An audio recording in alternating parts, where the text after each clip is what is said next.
مولانا اسماعیل سب جانتے ہیں، بہت بڑے مناظر گزرے ہمارے، تو وہاں پہ یا علی مدد کی بحث چل رہی تھی کہ ہم علی سے مدد مانگتے ہیں، تو سامنے وہابی تھا، اس پہ کل گفتگو کروں گا، یہ مذہب کیسے بنا، اسلام کو کون کون سے نقصانات پہنچائے۔ انہوں نے کہا علی سے مدد مانگتے ہیں، ہاں علی مدد کرتے ہیں، کہ کریں نہ کریں وہ علی کی مرضی، ہمارا عقیدہ تو ہے کہ ہم مدد مانگتے ہیں۔ کہ وہاں پہ ایک مکھی اڑ رہی تھی، اس مولوی صاحب نے مکھی کو پکڑا، پر کو توڑا، کہا بلا علی کو، کہو یا علی مدد، اور آ کر علی اس مکھی کے پر کو آ کر ملا کے دکھائیں۔ کل بھی عرض کر چکا، جب بحث عقل کی ہوتی ہے اور امام فرماتے ہیں میرا چاہنے والا وہ ہے، اس کی نشانی یہ ہے کہ وہ عقل مند ہوتا ہے۔ بے وقوف کبھی بھی علی والا نہیں ہو سکتا، احمق کبھی بھی علی والا نہیں ہو سکتا۔ کسی کو شاید برا لگے، لیکن یہ بات یاد رکھے، جو جو علی کے در پہ آئے وہ عقل مند تھے، جس نے علی کو در کو چھوڑا اس کے وجود میں عقل نہیں تھی۔ اگر عقل ہوتی کبھی بھی علی کو نہ چھوڑتا، کیونکہ عقل کہتی ہے عالم کے دروازے پہ جاؤ، عقل کہتی ہے شجاع کے دروازے پہ جاؤ، عقل کہتی ہے با تقویٰ کے دروازے پہ جاؤ، یہ عقل کا فیصلہ ہے۔ فاسألوا اہل الذکر ان کنتم لا تعلمون، اس سے پوچھو جسے اس بات کا پتہ ہے۔ جو جاہلوں کے دروازے پہ جاتا اس کے پاس عقل نہیں ہوتی۔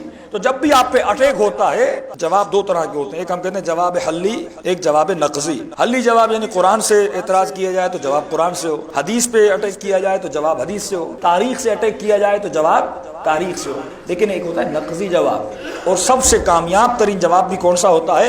نقضی جواب ہوتا ہے، اور یہ جواب وہی دے سکتا ہے جس کی عقل مضبوط ہو، کیونکہ حلی جواب میں آپ لوگ پھنس جائیں گے۔ جیسے اس نے کیا، مولانا اسماعیل صاحب بھی سوچنے لگے اب جواب دوں تو کیا دوں، بلاؤ علی کو، اور مکھی کا پر ملا کے دکھائے۔ اتنے مولانا سوچ رہے تھے، مجمع کے بیچ سے ایک بوڑھا ملنگ اٹھا، اس نے کہا مولوی صاحب اس کا جواب تو میں دوں گا، آپ نہیں دیجیے گا۔ کہا بھائی دو بسم اللہ دو۔ یہ بوڑھا اٹھا اور اس نے عصا اٹھایا اور یا علی مدد کہہ کے اس کو مارنے لگا۔ کہتے ہیں اتنا مارا اس بیچارے کو، اس کے بازو ٹوٹ گئے۔ اب بوڑھے نے کہا تو یا اللہ مدد کہہ کے بازوؤں کو جڑوا کے دکھا۔ یہ ہے جواب نقضی۔ مدد کا مطلب یہ نہیں کہ اگر ہم اللہ کو مانتے ہیں، اللہ حاضر بھی ہے اللہ ناظر بھی ہے، پھر اتنے مریض ہاسپٹل میں ہیں اور وہ کہے یا اللہ مدد کے، خدا اسی کو اس کو ٹھیک کر دیتا ہے۔ مدد کا مطلب یہ ہے کہ ان پر ایمان رکھنا، مدد کا مطلب یہ ہے کہ وہ استطاعت رکھتے ہیں ہماری مدد کرنے کی۔ اور کئی ایسے مواقع بھی آتے ہیں جہاں پہ خدا بھی بندے کو شفا دیتا ہے اور اہل بیت اس کے اذن سے ان کے بندوں کو شفا دیتے ہیں۔